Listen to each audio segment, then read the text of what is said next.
Hey everybody, Philm Brown here at the Movies with Philm. You know, one of the major motifs that you find in a lot of science fiction films is the idea of some alien race who is running out of something, or is running out of space, or needs water, or needs some mineral or something like that. And they travel deep into space in order to find it on another planet. And of course, Earth happens to often be a place that they kind of stop by. I saw a time tunnel episode that did the same thing. They were looking for protein, okay? And they got into the 1880s looking for protein, looking for cattle and stuff like that. Well, that kind of ties in for the film that we're looking at tonight.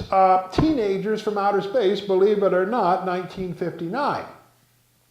Here we have this alien race, okay? Now, they're not alien to themselves, they're alien to us. I always think that's funny, they're aliens, on their own planet they call them aliens. Lost in Space does that all the time. Like they're on a planet and they run into an indigenous people who live there. And they'll say, aliens. No, they're the aliens. What the heck? Anyway, you got me on a track here. But these teenagers from outer space, you send out your best guys, I guess, when you go out to look for new kinds of things. They're not looking for protein, they're looking for a place that, I guess it's something they live off of. It's kind of a food source called gargans. And these gargans are basically lobsters. They came around a little cage.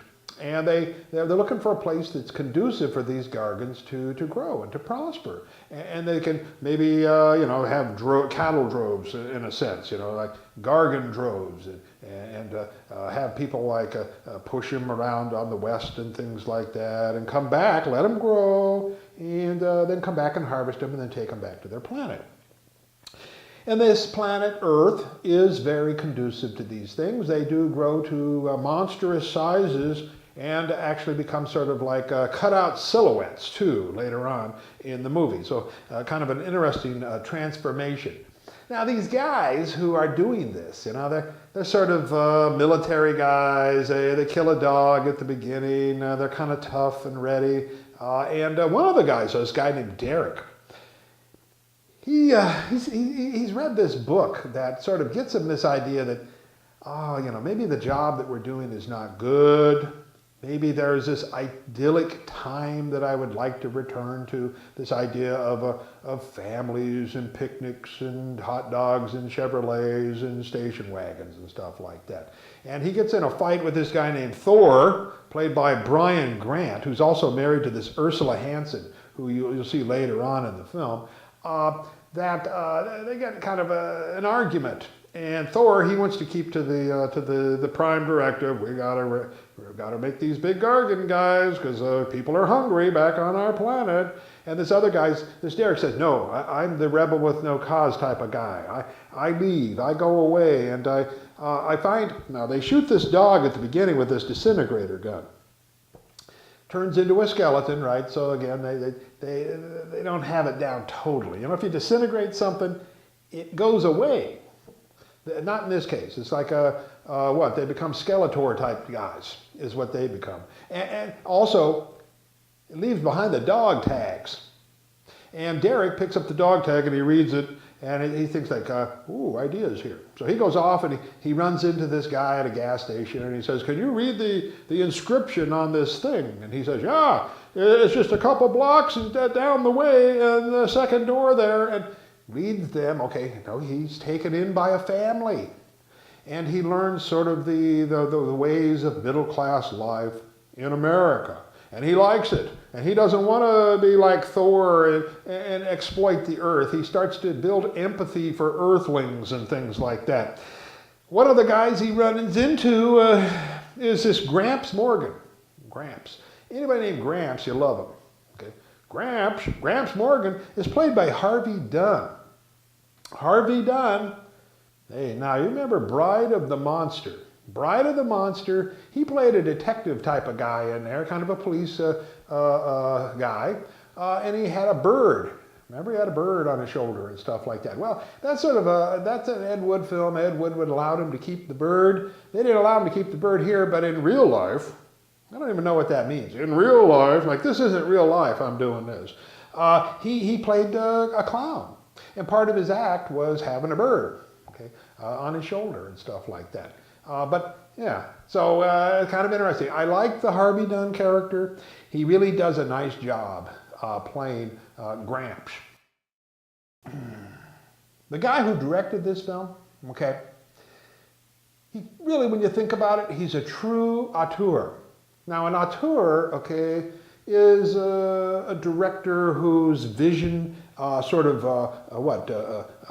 makes the film, okay, mobilizes the film. It's the central trajectory of the film. And the many films that this director is going to work with, he's going to work through these basic themes and basic vision that he has.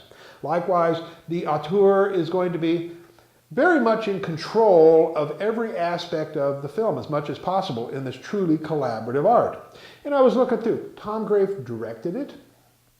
He wrote it. He's in it. He plays this guy named Joe Rogers. Joe Rogers. He doesn't go by that. Tom Lockyer is the name he goes by in the credits. He also, okay, I was looking through this, he also was the producer on this. He was also the cinematographer on this. He edited this film, and he did the special effects, and he worked on the music. Yeah, now that's a true auteur. He's not a metteur en scène in any shape or form. Now the sad part of this is, he only made 2 movies. Okay, he made this and a film called Noble Experiment. Now I haven't seen that, but I'm betting he's working with ideas of, maybe preserving planets or trying to raise food. Maybe that's the noble experiment that sort of, can Gargans live here? Maybe that's the noble experiment. And that got me thinking a little bit, okay? He made just 2 films, but the big one, of course, is The Teenagers from Outer Space. Think of other directors who only made 1 or 2 movies in their lives. Marlon Brando, One-Eye Jacks, that's it. Charles Laughton, Night of the Hunter, just made that film. Actually, he also worked on directing The Man on the Eiffel Tower, but he didn't get any credit for that. So he really 2 films. So kind of interesting. Here's a guy, okay, if this Grafe had the opportunity to make a lot more movies, it'd be interesting to see that theme that's running through and also the style that he is developing across this film. It's interesting. I was looking too. The guy who helped him work on the special effects for this film was Paul Blaisdell.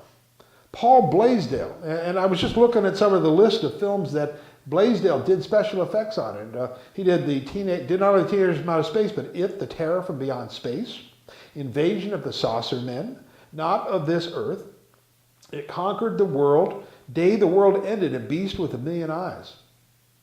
From my research, this looks like one of the last films that Blaisdell worked on. He sort of got fed up with the film industry and left. Okay, so yeah, kind of a fun movie. I really enjoyed it. If I had a chance to make 1 movie in my entire life, it might be this one. It might be this one.